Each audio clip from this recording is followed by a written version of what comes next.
Hello, everyone, and welcome to another edition of the Alley-Oop program. And it's a special one because the NBA champion has been crowned, and as expected, it was the Los Angeles Lakers. I'm Andrew Gase.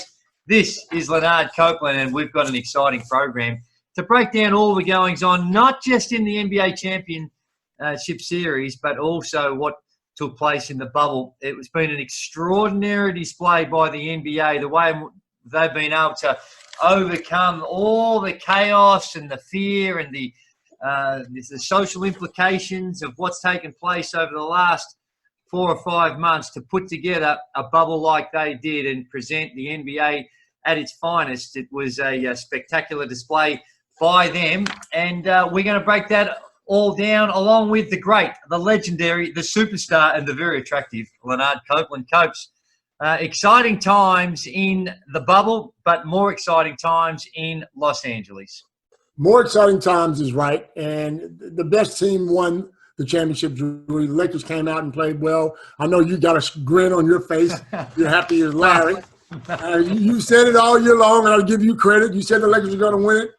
I was a Clipper fan, boo to the Clippers. But anyway, the Lakers did, look, that last game they came out, Drewy, and just put it on the Heat.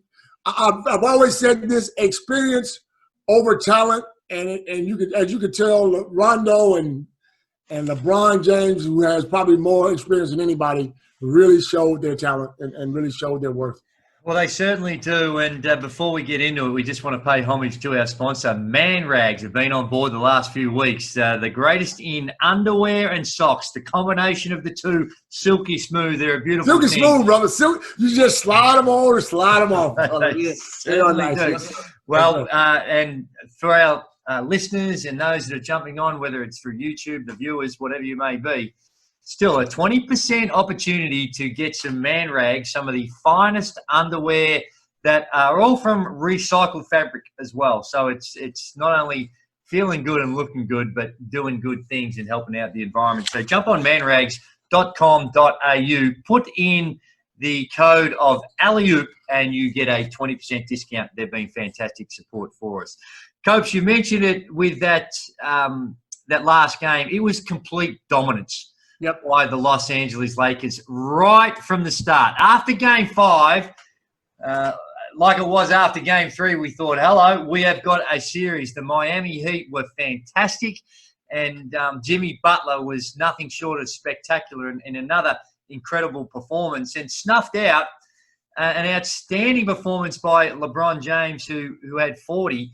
But it was like the Los Angeles Lakers, as we say, whether it's in basketball, whether it's ice hockey, whether it's the AFL, whatever it may be, defense wins championships. And they completely blanketed the Miami Heat in Game 6. It looked like they changed positions because the Lakers are the older team and Miami are the younger team, but Miami had no legs. From the word go, from jump ball, the Lakers were on them defensively and just, like you said, snuffed them out. LeBron was brilliant. Rondo, let's speak about Rondo. Here's a guy who's played with the Boston Celtics, who's been around forever and ever. He came out, he's shooting the ball, making layups, directing traffic. He was 19 points, I think he ended up with. With the addition of Anthony Davis was good. They started Caruso coming off, who usually comes off the bench. Look, the Lakers just look like championship team, and they deserve the championship. Well, you mentioned that the change they made to the starting lineup, and Frank Vogel, I think he's got to take a lot of credit. This wouldn't have been an easy assignment. In fact, for any of the coaches coming into the bubble, would not have been an easy assignment because you're not only dealing with what goes on the floor, but I think you're more connected and concerned about some of the action off the floor and how you keep your guys motivated. So all the coaches have done a fantastic job. But that change in their starting lineup, in fact, Dwight Howard only got in the last minute in junk time, who had previously been the starter, and they had success going big. But that change to bring Caruso in will look like a stroke of genius because they got the win. The way the game unfolded, they were probably going to get the win no matter what because Jimmy Butler, who they needed to be at his absolute very best, he looked inept sometimes on the defensive end. He looked completely cooked. And Caruso, you speak of that man and the change in the dynamics that it brought about to the Los Angeles Lakers. Not that he was a savior or anything spectacular, but just changed the dynamics of what they do at both ends of the floor. And the way in which Anthony Davis was just he was like Shaq in the middle, in the way in which he could protect the rim, coming right off Bam Adebayo. Now, you look at Bam Adebayo's stats, and he had one of his better games statistically, but I think it undersells the way in which that Anthony Davis was guarding him and just protecting the rim and making it very difficult for them to get those cheap baskets which they'd had previously. Well, Drewy, I thought about this around the first quarter, second quarter. I was speaking to one of my friends, and they said, why don't they put the kid who started the game before that, who shot the threes, Kelly Olynyk, right? Why don't they put him in the game to bring Anthony Davis out of, away from the basket, to open it up a little bit? I thought that was a mistake, but in hindsight, we're all geniuses, I guess. But at the end of the day, there was nothing that Miami could have done, that was gonna stop that game, stop that championship. And the Lakers clearly deserved to win the championship. They've gone on the whole year and done what they needed to do. And you said Frank Vogel had a hard job. I don't think he had as a hard job as most coaches, because when you have the talent of LeBron James and Anthony Davis and the guys around them, and you just got to make sure these guys stay focused, then, it's pretty easy, I guess. That you believe that Frank Vogel's job was easy. I completely disagree. It was easy because LeBron James seems to be an incredible leader, and these guys to coach. He's easy to coach. Never had any problem with the way Frank Vogel ran the system. They spoke about it yesterday. Yes. So if you had to coach LeBron James or Jimmy Butler, who they say sometimes gives you problems, I'm going with LeBron James every time. Yeah, but you look at some of these other players that are also on the team, and you mentioned Rajon Rondo, who has had nothing dramatic, but there has been some narrative around him in that perhaps he might be a little high maintenance as well. But when you have a leader like LeBron James from the top down, and everyone knows because of his status that he is the man, plus it's well recognized in incredible basketball IQ. Yep. And when you have a leader like that, if you are able to get on the same page as your coach, and then that permeates throughout the group, that is easy. But to get that relation, to get that bond, to get that trust between them is something that is not easy. And they were able to do that along with Jason Kidd, another experienced guy that was alongside him, and our very own Phil Handy wins his third NBA title, and with 3 different teams. Yeah. So that they were able to get it together and find that formula to get everyone happy and everyone on the same page. And when you're winning and you're establishing those roles, but to go for, and it wasn't just in this series, but when you look at JaVale McGee, when you look at Dwight Howard and their playing time and their roles in various series, Frank Vogel, he was prepared to look at different lineups according to the opponent. The lineups that they used and the way in which they went about it against the Houston Rockets was different to what it was against the Lakers, as it was against Denver. There were some differences along the way that you come to appreciate the coaching effort, because he was able to make those changes. And the good thing is, when you win a championship with LeBron James, you're probably going to be around for as long as you want, or you'll be able to get a job somewhere else straight away. Trust me. But I just think the relationship between him and LeBron looked smooth. It looked like there was never a problem, never an issue. He would take LeBron James out the game, and LeBron walked off and high-fived him every time. So whenever you can have that, like you said, player-coach relationship and the top player in the league, if he's doing the right thing, the rest of the guys will follow suit every time. And a lot to like about this Miami team as they move forward. Clearly, they need to do more. Do you think Bam will stay with Miami? Because let me tell you something. There will be a lot of teams out there chasing him right now. He was fantastic, Bam Adebayo. And if it weren't for that injury, who knows? that it could have been a different series. But he's a big part of what Miami are doing, and everyone talks about the culture of the Miami Heat, and they are legitimately one that I think that it absolutely means something. A lot of people talk about culture when they look at successful teams, and then you don't have to go too far back and say, well, that was a disaster, and you're losing, and all of a sudden your culture's shithouse. Yep. There's more to culture than just winning, and the Miami Heat haven't always had the success. If you look at them over the last 5 to 10 years, they haven't always had that championship success when LeBron was there, and they've gone through some tough times, but they've stuck fat with their coach, and they've demonstrated from the outside people that their culture is of substance. Now, if you want to make an argument against the Lakers, you don't have to go back 2 or 3 years ago when Jeannie Buss is the arguments that were going on between Magic Johnson and Rob Pelinka, the general manager, had backstabbing accusations. They'd won 17 games. When was it? 2015-16 season? Yeah. That's not that long ago. And everyone's saying, that this culture's rubbish. And now all of a sudden you win, and now the Lakers have got a brilliant culture. So winning and culture are not always – winning is not always the example of a tremendous culture. But you got to have some kind of culture to win, no, Drew. Winning may be an example of an incredible talent. Yeah. But you look at Miami, and yes, I agree that Miami certainly seem to have what we would consider a substance, and that is a hard work ethic. If you are a superstar, this is from an outside looking in.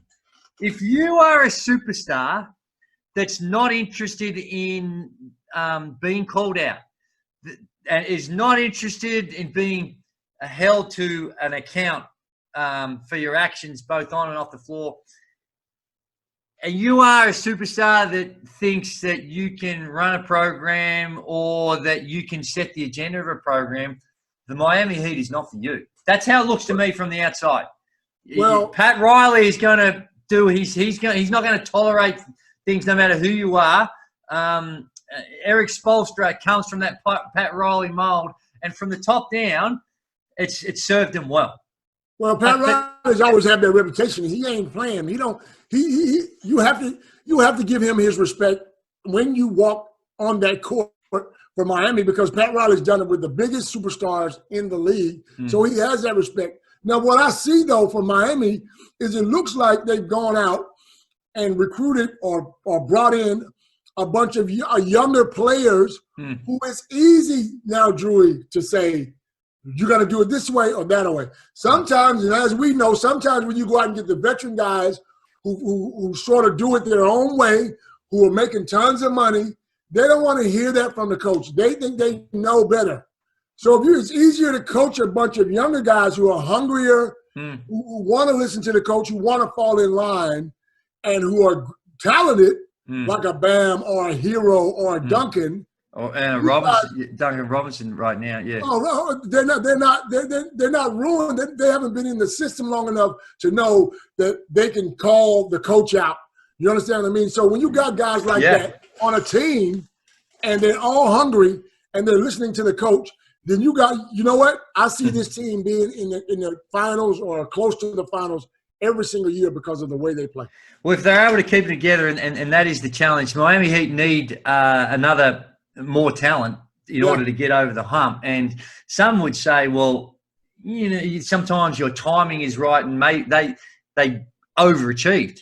I would put them in the overachieved category this season for what they're doing. But for all those things that you're talking about, that's why I go back to Frank Vogel, because those elements of how you deal with the veterans, whether it's Rondo, whether it's Dwight Howard, JaVale McGee, and some of the other guys on their team, even Markieff Morris, that is not easy to find the time to keep them engaged. And, Frank Vogel, the genius to him is what you've done with Anthony Davis and LeBron James to get them on board and get them to trust you. Because then, as it was with the San Antonio Spurs with Tim Duncan and their culture, if you get it right, everyone else falls in line, no matter what their status. And full credit to those veterans that come in and make the adjustment to their own aspirations to win a title, and they get the reward for it. Without jumping to another team, though, yeah. will the Brooklyn Nets be able to do exactly? Well, that's the big question. And the evidence right now from Kyrie Irving with some of the things that's coming out of his mouth, like we spoke about last week, indicates that that's going to be a little tougher than some of the other teams and superstars that are going around. Copes, the other thing that this has done with this fourth NBA title for the legendary LeBron James, as it has done, as it will continue to do, it raises that debate about the GOAT, the greatest of all time. And he has, in my judgment, certainly closed that gap to where it is a legitimate conversation and strong arguments can be made to an argument that is unwinnable. You can't win the argument. There's a lot of subjectivity that goes into it. But the argument can be made that he can be regarded as the greatest of all time. Michael Jordan, to me, still holds that mantle. But my goodness, you were mentioning, and we heard from Magic Johnson, that he thinks if he wins one more, then he may actually overtake the great. Is that how Magic sort of said, if LeBron wins one more game, one more title, that gives him 5. Jordan has 6. But with all the work that LeBron's done and all the titles that he holds, he would certainly have to be in the same conversation as being the GOAT. Drewy, this is what I see. There's never gonna be one GOAT. It's all about when they played. Jordan was a GOAT when he played. LeBron's a GOAT right now. Kareem Abdul-Jabbar was a GOAT back in his day, man. There's Magic, Larry. You can say what you want to say because people back then, people now didn't get a chance to see Jordan in his prime, or people didn't get a chance to see Kareem in his prime. So how can you say this guy's the greatest that have ever played the game? You didn't see back then, or you know what I mean? So luckily we got a chance to see a bit of both. I still think Jordan is the GOAT, but LeBron is the best player right now as we know it. Well, of course he's the best player as we know it right now, and there was some that was maybe thinking that he'd reached his peak and he was on the downward slide. The evidence we've seen is he is far from that, and only a month or two away from his 36th birthday in his 17th NBA season. That is bordering on the ridiculous. And Copes, when you're making the comparisons, some would say that, well, he's chased championships. Yes. He chased the championship when he went to Miami. I don't think he chased the championship when he went to Cleveland, albeit that he went there with the knowledge that they were going to be able to recruit Kevin Love. He was going to Kyrie Irving, and he knew that they were going to be really good because he could have just stayed in Miami if he wanted to do that. There were other reasons why he did that. Then he packs up and goes to Los Angeles that, by any reasonable judgments, were a rabble. They were a rabble. And coming off a 17-win season, I mean, they were terrible. And he went to Los Angeles, clearly not chasing a championship, but going to a franchise that had incredible championship pedigree. Does it mean, in the judgment of someone's legacy, that you should respect Michael Jordan more because he stayed with the one team, or is it irrelevant? To me, it's irrelevant. But there are some that would say it means more if you just do it with the one team.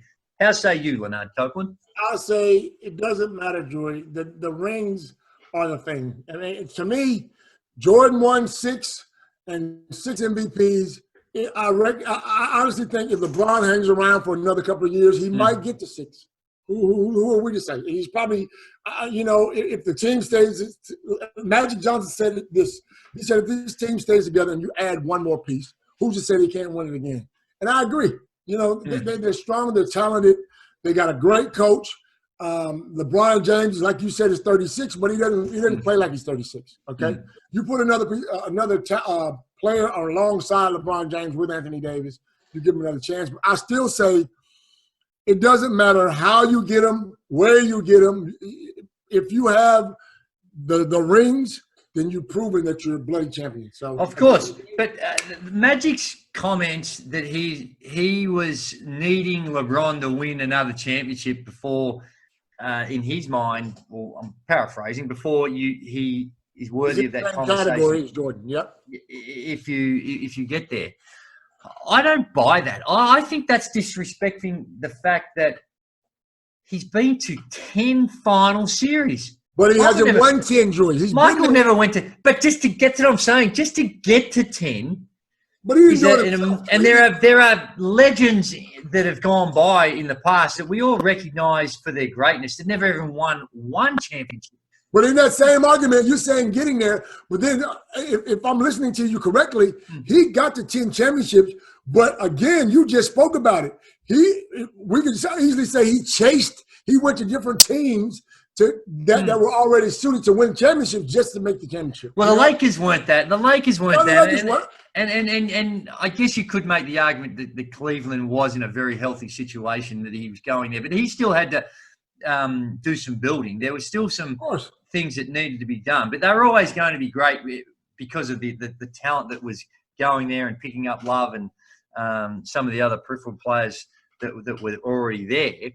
But Copes, to me, making those judgments about someone's greatness, championships are important, but there are other things that are just as important. Your excellence over such a long period of time and getting to the final series 10 times, Copes.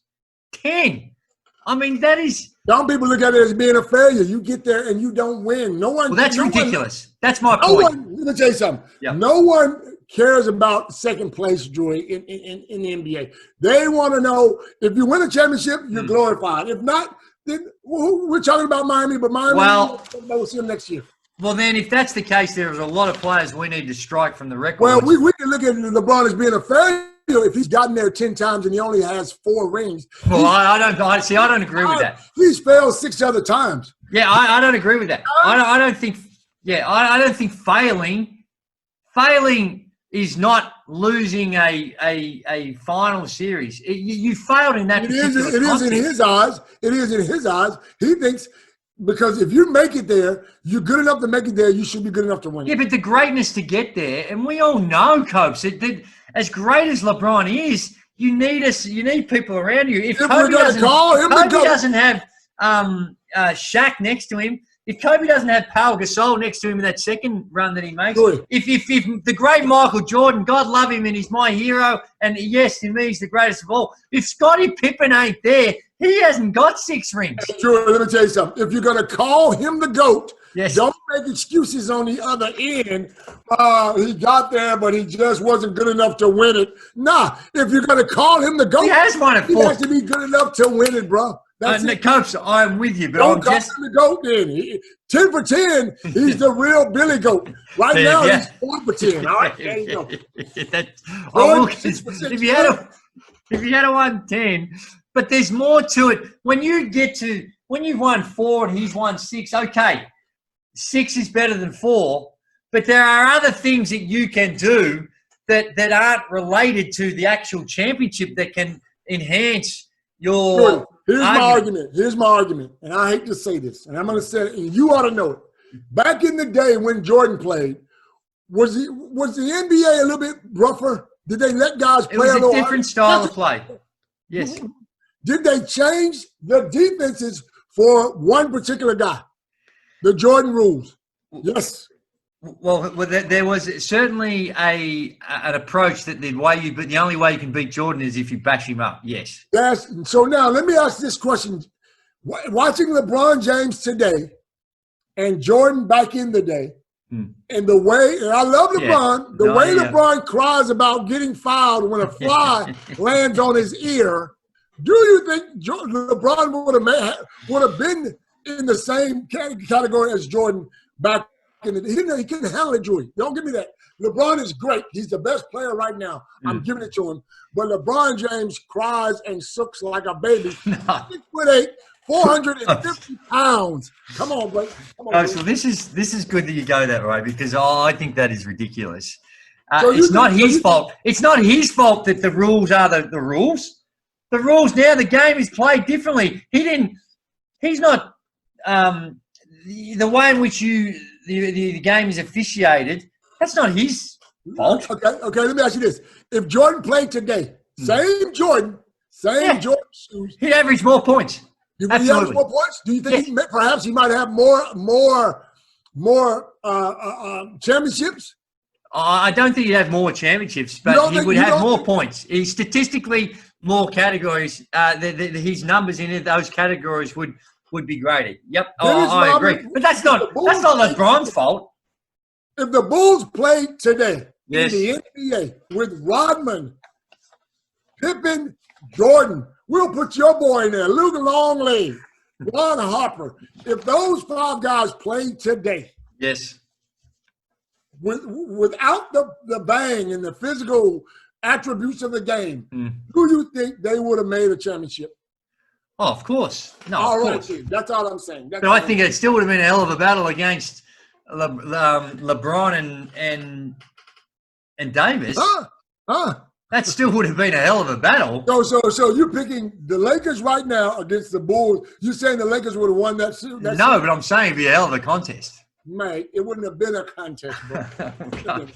It gets to my point, and that is that you need the people around you. Yes. And if you don't have those people around you, I don't care how good you are, when you're playing a team sport, if they are not up to that standard, you're not winning championships. Now Coach, I want you, because clearly you're of a frame that you don't want to overstate LeBron's greatness. You can see that he's the greatest right now, but you don't want to overstate his greatness and his legacy.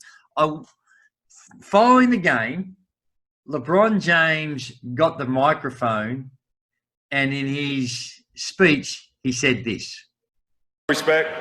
Rob wants his respect. Coach Vogel wants his respect. Our organization wants their respect. Laker Nation wants their respect. And I want my damn respect, too. Now, Copes, respect.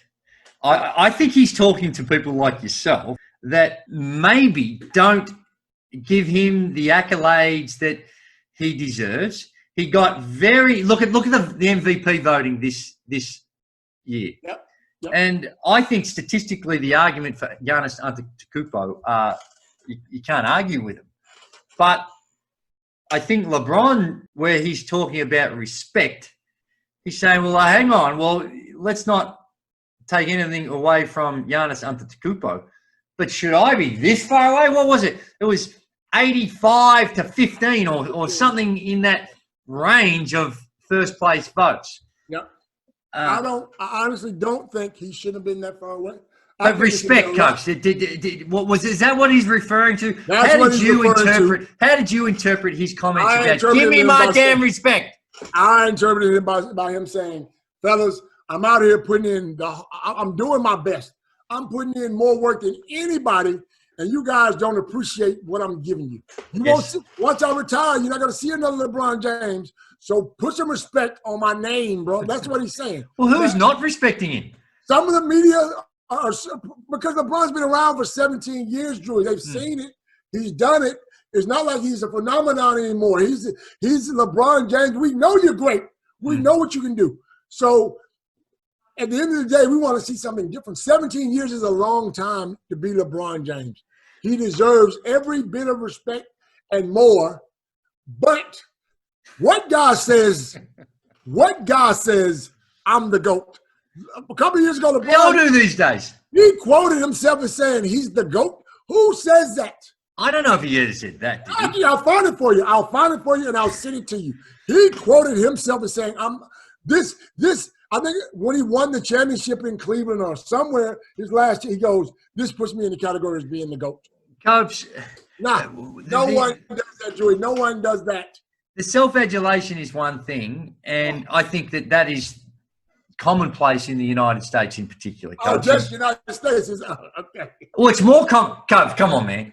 There's more people in the United States, but it's more common that the superstars there are into the bravado, they're into the self-adulation, and it's a sign of respect. I think people, unlike it is here in Australia, if you don't have that, they look down on you as if to say, well, this guy doesn't believe in himself, which is ridiculous in itself. They do go over the Copes, please. We concede that the United States, in general, they're culturally, they are more comfortable with expressing their own brilliance. There's nothing wrong with that, Drew. No, I'm not saying there's anything wrong with it. I'm just saying that is a fact. The United States are all bragging about how great they are. It comes from the fans who put them on the pedestal. Yeah, but Copes, it's more acceptable to do that in the United States than if you're doing it in other parts of the world, like here in Australia. Do you agree with that? No. It's not an insult, Copes. No, what? It's not an insult. I'm saying that. I'm just saying that. I hear what you're saying, but you can't just say people in the United States believe in themselves or talk well about the athletes there will self-promote them, and I reckon tennis players are pretty close. There are certain cultures in certain sports where it's acceptable. I'm not saying it's a bad thing, Coach. You're assuming as if it's just the United States. There's people all over the world. Coach, they are the best at self-promotion. You got to. Are you saying, Coach, that's not the case? I'm saying yes, people do promote themselves over there. Again, that's cool. That's fine. There's nothing wrong with it. But you make it seem like it's just only in the United States that they promote themselves. No, I'm not. I'm not saying that. I'm room with you. You promoted yourself just as much as they did over there, and you try to act like you don't. I don't want to hear that. There is very little. Maybe another way to describe it. It is more acceptable for them not to show humility like it is in some other parts. That's all I'm saying. Well, more acceptable. I'm not saying it's a bad thing. If you want to talk about yourself, well, good luck to you. But there are some parts. If you did that in Australia, people are going to be going, he's a wanker. If you did what in Australia? I am the greatest. I'm the best out there. If you imagine the AFL players coming up here or people in team sports here coming up and just talking about how great individual, you don't see it. They don't do it because it's not. They probably need to start doing it because instead of going, I reckon I'll be okay.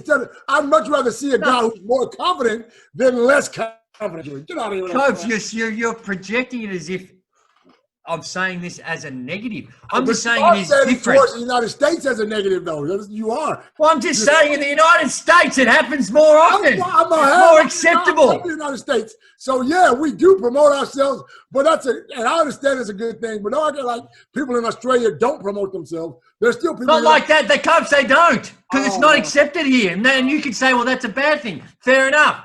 I'm not saying it's a good thing or a bad thing. I'm just saying it's what happens. 80 million people in America, so of course you got to get more people doing it over there. I don't want to hear that. Come on, Drew.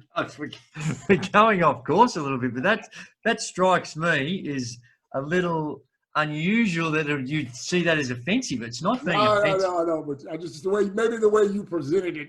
When you presented it on a garbage can top.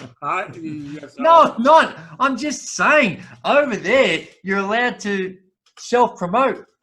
Of course. And it's more accepted than what it is here. That's what's the point? What's the point? I can't even remember why we brought this up. How you took me off on a tangent, and it surprised me. It surprised me a little in our conversation, but it's got to do with LeBron James and respect. Yep. And to me, Copes, when he's talking about respect, I think that a little bit goes to and speaks to his role as a leader of the league, his position that he's taken on social justice, on bigger things beyond basketball. Yep. That is polarizing because if you are not of a certain values or of a political belief, then you take offense to it and perhaps you ignore his greatness. Michael Jordan didn't utter a word when it came to social issues, race. Yep. He stayed right out of that. Yep. Okay, and subsequently there are many that were critical because he had a very powerful voice, and they said he didn't use it. Yep. So you're going to get criticised whichever way you go. Right. But we live in this time of political and social chaos. and you've got this elite sports person coming out and making a stance, I think that has hurt his legacy in regards to respect that he's talking about. Perhaps. But I'd much rather him do what he's doing now. Correct. Than not do it. And you know, one other thing that people don't give him credit for, and I'd like to be honest and be truthful here about it. He's a great family man who at the end of the day, has never gotten in any trouble, always tried to do the right thing, always tried to help his community. Build a school. With school. It's so easy to be a high-profile superstar with tons of money and get out and get into some kind of trouble. He's done the right thing by his family. You don't hear about any scandals, you know, and then he's still on the basketball court doing the right thing. So you got to give him a hand, man. He's an absolute superstar. Well, I do. It seems I'm giving it to him. I'm just sick or tired of you guys trying to compare him to the real GOAT. The real GOAT. He's the GOAT. He's getting there, but he ain't got 6 yet, baby. 6 for 6. Copes, I don't think there's any argument, but we need to tick this box. No argument from you that he was the MVP of the series. 100% MVP. Yes, and when we all agree with that, and he thoroughly deserved it. Think back, Copes, and you put think of Rob Peluca and the general manager who had to make his decisions, and it's all fantastic now because it's all come to fruition and they win a championship. Yep. But in that process, he had to make the decision to trade Brandon Ingram, Lonzo Ball, and Josh Hart. And if my memory serves me correct, and I could be wrong on this, but I think it was 3 first-round draft picks for Anthony Davis. Yep. He looks like a genius now, and he is a genius because they win the title. Yep. And even with that, remember back then they were talking about, well, we need Kawhi Leonard as well. And they thought they had Kawhi. Imagine that if you had Kawhi there as well. Yep. So you had Anthony and Kawhi. They thought they needed that to win a championship. So they went into the start of the season not as the favourites. The Clippers were the favourites. Milwaukee. There are a few others that people thought, well, they had more talent. But they've gone ahead and won this title. With what they had to give up to get Anthony Davis, and he has the option that he can opt out, and we all think that he's going to re-sign if he does opt out because he's currently getting $28 million, and that might not be enough if you believe that because there could be an option to get more. But do they need to win more than one championship with what decisions they made in order to get Anthony Davis to justify that trade? Look, again, that was because that's a lot. They've given it. That's a lot, but you know what, Drew? At the end of the day, those guys you spoke about, Ingram and Hart, they weren't getting it done. Lonzo Ball they were not getting it done, and some franchises can that kind of thing. Babies, Coach. They were babies. They were years old. That's exactly right. That's exactly right. So, but most franchises will grab a bunch of players that are young and try to generate that talent through time, okay? Yeah. The Lakers don't have the time. The Lakers are used to hanging banners. Boston Celtics are used to hanging banners. They want to do it now. So I think Rob Peluca's decision to trade those young guys, if you're going to get an Anthony Davis and you're going to hold on to an Anthony Davis, was definitely the right decision. No, well, you can't let him play. You can't let him play 1 year and then go. You got to whatever it takes to keep him around. You got to hold him. You got to hold on to him. Well, the numbers are staggering. I think he's on 28 million Copes. I think 28 million a year, 28.7 a year. If he out, he can sign for 172 million, which makes him $34.4 million a year for the an extra $5 million if he opts out and they re-sign him. That's what they can re-sign him for. Is that what you're saying? 34.5. LeBron's on 38.7. I think he gets 41 million this year coming up. Well, he deserves every cent of it. Here we go with the argument again. I got another argument for you. LeBron James deserves $40 million a year. Based on the revenues, yeah, absolutely he does. Now, to me, that's obscene. And anyone making that type like Charles Barkley, whose maximum deal was $3 million a year. Different time, different era, different revenue model. That's just the unfortunate reality. You go back and Bill Russell was probably making 30,000 the whole season. You can't, and look what he did. Wow. That's just the reality of coming through at different times. The reason why you call these guys the real GOAT, because if you can go out there and do what you did for $30,000 a year in Converse shoes, no support. Come on, give me a break, bro. Give me a break, man. I don't want to hear that crap. I've got 1,000 arguments on why you can't put him up there just yet. Give him another couple of rings, and then we'll talk about it. Some of the stories out of this bubble is, firstly, as we said from the top of the show, the incredible job the NBA team, the NBA organization did in creating this healthy environment for the players to play. There was inside the bubble, there was no positive tests. Everyone stayed free. They observed social distancing. They wore the mask. They sent a statement, which I personally believe is the right message to say that we've got a pandemic and there's a virus out there. We need to be sending a message. Now, I concede, and we don't want to get into the politics. Some don't agree with that, but I think that is an important message to make in order to keep the community safe. And I think they did it really well. But if you look back on the whole bubble experience, the storylines, what sticks out for you the most? Probably the way the Clippers got knocked out. And also that one, and the way Denver were able to come back 3-1, 3-1? Was it twice? Yeah, they did. Twice.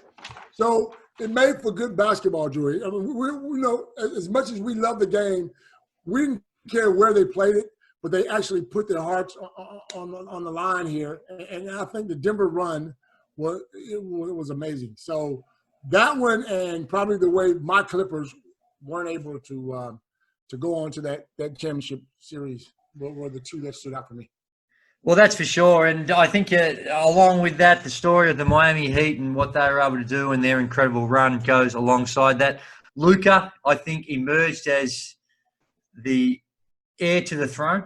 If you think of LeBron James and you think of him turning 36, and yes, it looks like he's got another year or two of being that absolute top of the mountain at his game, playing along Davis, no question. But when you think beyond LeBron James, who is going to be that next person? I think Luka announced himself as of that guy, of someone that may not have the same personality, but the skill sets that he is demonstrating are extraordinary. And he is one that we look forward to seeing how the progress he makes.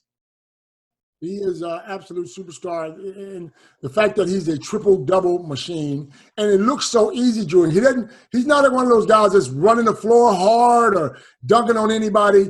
But at the end of the game, he's got 12 rebounds, 12 assists, 37 points, and he does it so easily, so effortlessly. So I would imagine he could be, like you said, the next face of the NBA.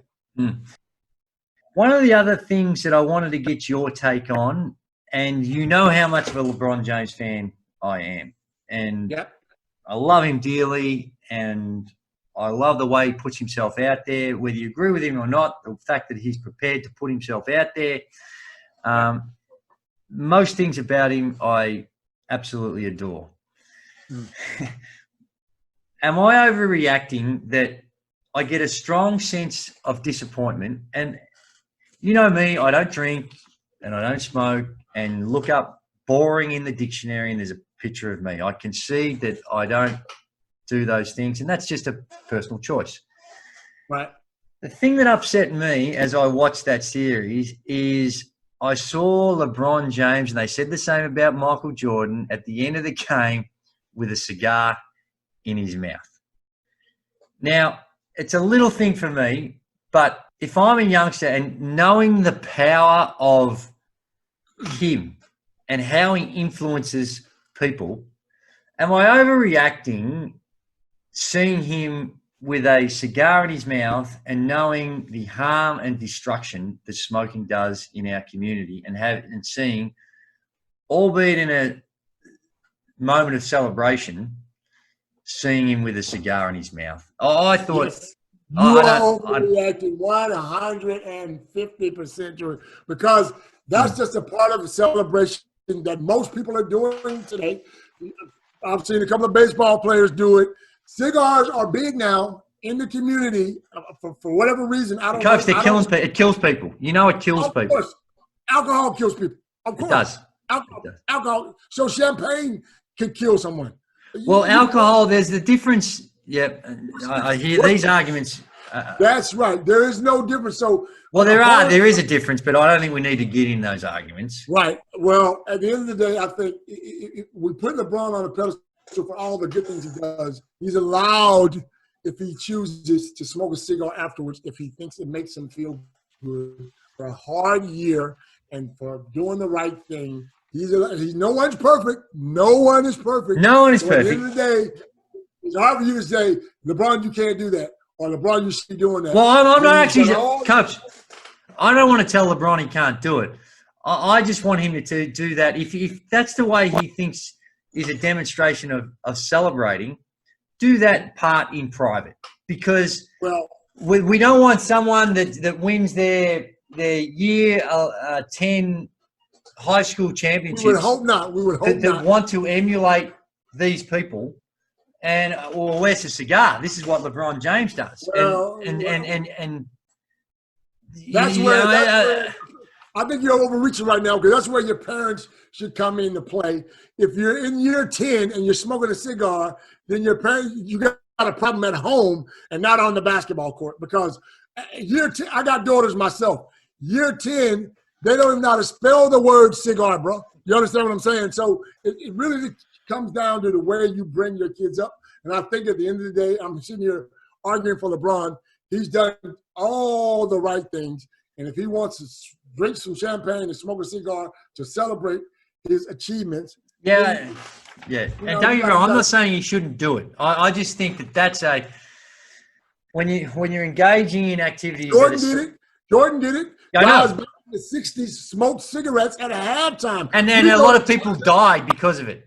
Yeah, people die because of alcohol. People die because of a lot of things. You can't stop living because you think this is going to happen to you. We go to China and play basketball. I don't know whether we should promote it. That's all. I'm just saying it has I don't think he was promoting. I think he's just having a cigar, man. That's what I think. Well, it does. He's not intentionally promoting it. I'm sure he would be the first to tell kids, hey, don't smoke. But it's when you just see the visual and you equate this very unhealthy activity with success, to me, it's something that you said it from the beginning, Drew. You said it from the beginning. If you love the word boring, you're pitching. That is true. So, there might be 100,000 people that say, LeBron, you shouldn't smoke a cigar. But there might be 200,000 over here going, I wonder what brand that is. I need to go get it. You understand? And that's my point. I'm saying. But that's people. You can't stop people from living, Drew. People have to live the way they want to live, and they die. They take the chances. So not everyone's going to live a clean life. That is true. 12 months ago, they were in a preseason mode, playing exhibition games. 12 months later, they crown an NBA title. It's been an incredibly long series. Let's have a quick chat about the asterisks. People talk about this championship being having an asterisk next to them because it's different. And I say yes. There is an asterisk next to it because it's different. It's not the norm. But that asterisk, to me, represents something even more special than it does taking away from the championship because of what they had to go through. Do you think that people will look back on this differently for the wrong reasons rather than, like I do, look back on this asterisk for the positive reasons, and how I would argue could represent that it's even more difficult for what they had to go through than what you normally would? I'm with you 100% because the asterisks should be about all the positive things and all the things they had to go through. So if you're a basketball fan or a sports person, then you know deep down in your heart, these guys had to leave their families. They had to stay in the bubble for a month or two or however long it was without seeing their family. Had to live and the time we're living in, the pandemic, had to go through all these major things that prohibited you from being a normal person, and then you still go out and perform the way you did, then look, bro, if this bothers you, then you got a problem. Because I applaud the fact that they were able to do what they did, maintain sanity. Because as we know here in Melbourne, it's not easy being stuck in a place for a long time. It's not easy, and they were able to. Yep, and not just us in Melbourne. I say people right throughout the world have gone through some extraordinary times, and more pronounced here in Melbourne, but right throughout Australia, people doing it hard and having to overcome an incredible set of circumstances. The last thing, Copes, big picture. We congratulate the Lakers on their 17th NBA championship, and they now tie the Boston Celtics of the greatest of all time. And it drops off. You've got Chicago at 6 and San Antonio at 5, and it drops away pretty significantly after those two. In a league that goes out of their way to bring about equity, parity amongst the teams, with drafts, with salary caps and other mechanisms that they will use to give everyone a fair shake at it. You've got two teams that have completely dominated NBA championships. Yep. Why is that so? And is this, in the long run, not a great thing for the NBA to have two teams completely dominating? They've won 34 titles between them. Well, Drewy, you got to understand something. Back in the day, Boston and the Lakers won a lot of their titles back then when the parity wasn't there. Those teams, those owners spent more money. You know, those owners went out and recruited better players.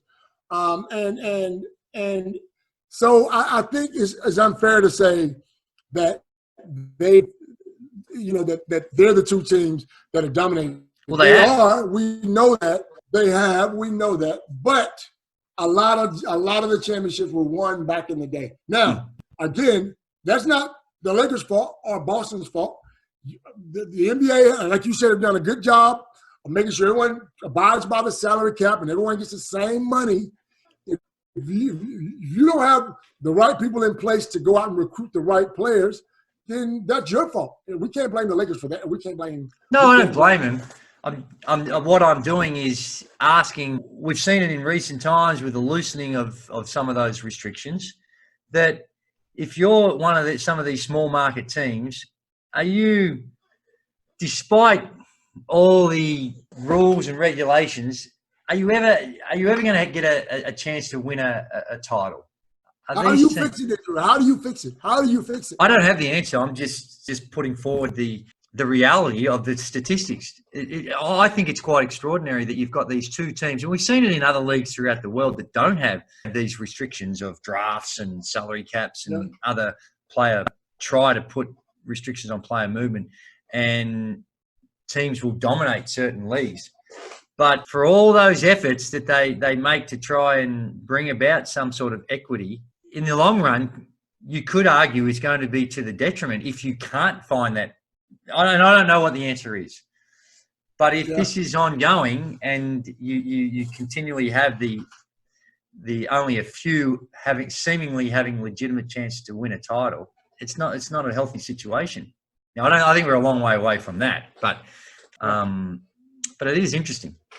Well, the only thing I can say is you got two choices, bro: green and white, or yellow and purple, bro. Go get you one.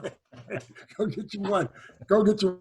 And guess what? And they go at it. So it's not worth watching. And they were this close to that even happening again, where those two were in the championship. Speaking of that, Rondo's the only player to have a ring from both of those two iconic teams. You know, to me, and you say, well, what's the solution? You asked the question, what's the solution to the problem? Yeah. And I don't know if it's the solution to the problem or not. But if I was the grand poobah of the NBA and I wanted to put out there a radical change to the competition, the thing that I would do is do away with the East versus the West. I would have it that the teams play, and it doesn't matter whether you're East or the West, the top two teams would play in a championship series. Now, when you look back in history, we've seen some great series, and there's not always a huge difference. But to me, when you've got the championship series, that the system doesn't always allow the top two teams to be competing in that championship series, I think it's a flaw. Now, I think there's almost no chance of that ever happening in the short term. If you look at this competition and you want to bring about fairness and as we've evolved and the ability for players to get around and as technology has advanced, have a competition that allows. Well, Drew, I think a lot of that came in because the United States is so big, East versus West. Then they did that to keep sort of the parity. They did that because they didn't want the West team flying way across country. It's changed now, hasn't it? That was when they were on commercial. That was when they're on commercial flights. Imagine LA having to go to New York or on the East Coast more times than they have to right now. So because, that's why you the West Coast. Yeah, the West Coast teams and the East Coast playing East Coast teams until and they play them once a year, but they play these teams 4 or 5 times a year, so they don't have to do as much. But that's a scheduling issue. And yes, it has some challenges, but nowhere near the challenges that they had in the past.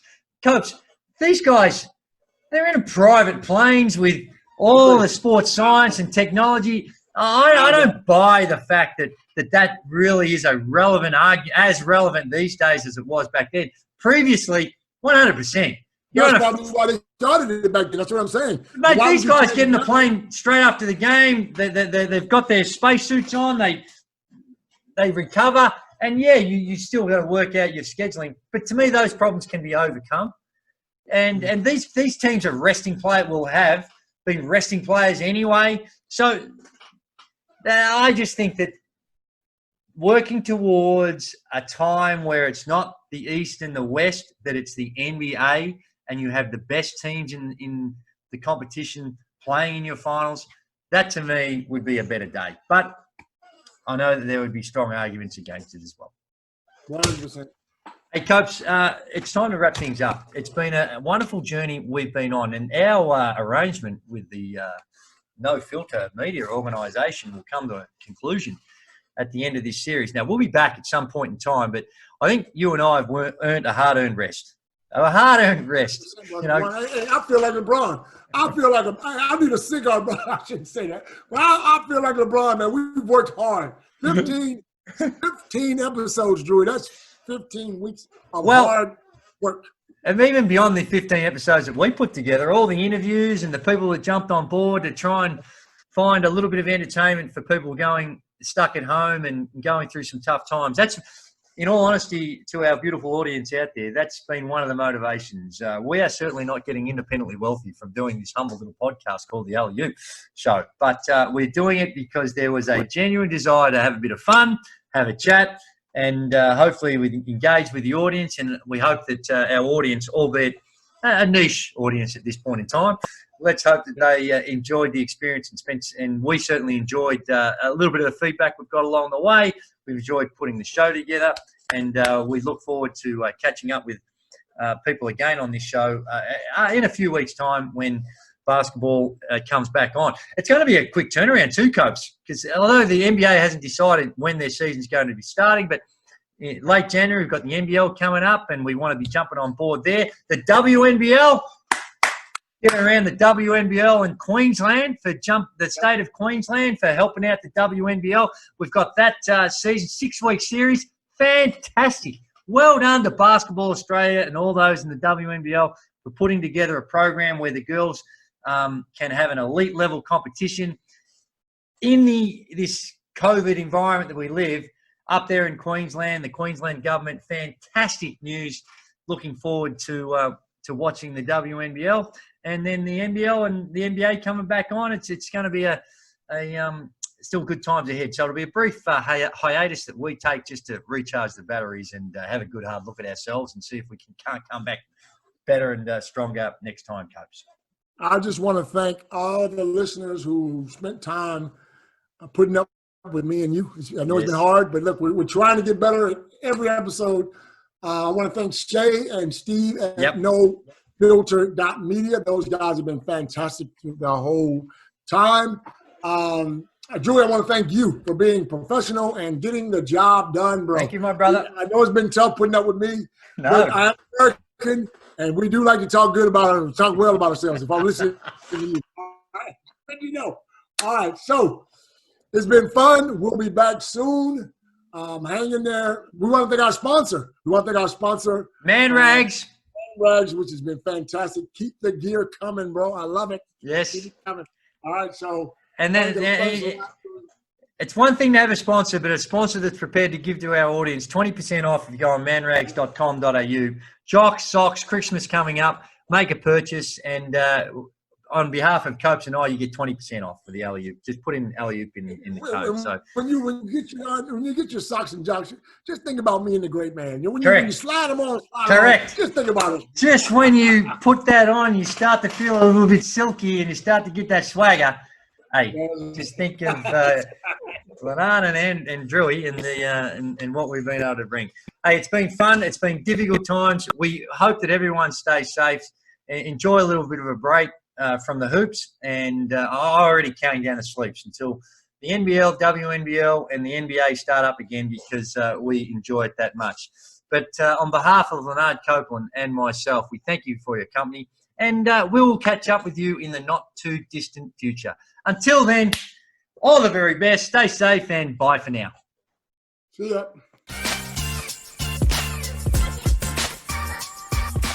This has been a No Filter Media production. Say what you want.